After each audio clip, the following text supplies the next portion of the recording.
क्या आपको पता है कि लालू प्रसाद यादव ने अतीक अहमद और उसके गैंग से भारतीय रेलवे को बचाया? नहीं पता? तो आज सुन लेते हैं। अतीक अहमद सिर्फ एक अपराधी नहीं था, बल्कि उत्तर प्रदेश की राजनीति में एक ताकतवर व्यक्ति भी था। वह विधायक, एमएलए रहा और बाद में संसद सदस्य, एमपी भी चुना गया था। हालांकि उसका नाम 100 से ज़्यादा अधिक अपराधों में जुड़ा हुआ था, जिनमें हत्या, अपहरण और वसूली शामिल है। पत्रकार मनोज राजन, जिन्होंने कई सालों तक उत्तर प्रदेश में क्राइम रिपोर्टिंग की है, उन्होंने अतीक के प्रभाव से जुड़ी कई चौंकाने वाली बातें साझा की हैं। उनके अनुसार सरकारी कामकाज भी अतीक अहमद के दखल से सुरक्षित नहीं था। अतीक अहमद और उसके गैंग की कमाई का एक बड़ा स्रोत रेलवे के टेंडर थे। कहा जाता है कि वह दबाव और प्रभाव का इस्तेमाल करके रेलवे के टेंडर बहुत कम कीमत में हासिल कर लेता था और फिर उन्हें करोड़ों रुपए में बेच देता था।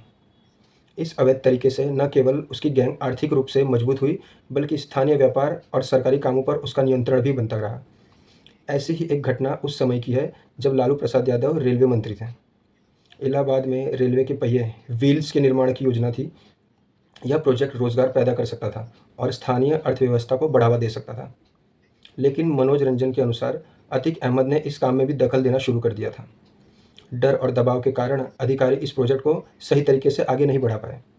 न बाद में रेलवे विभाग को इस गोदाम को एक स्क्रैप गोदाम को इलाहाबाद से झांसी शिफ्ट करना पड़ा। ये उस समय के डर के माहौल को दिखाता है।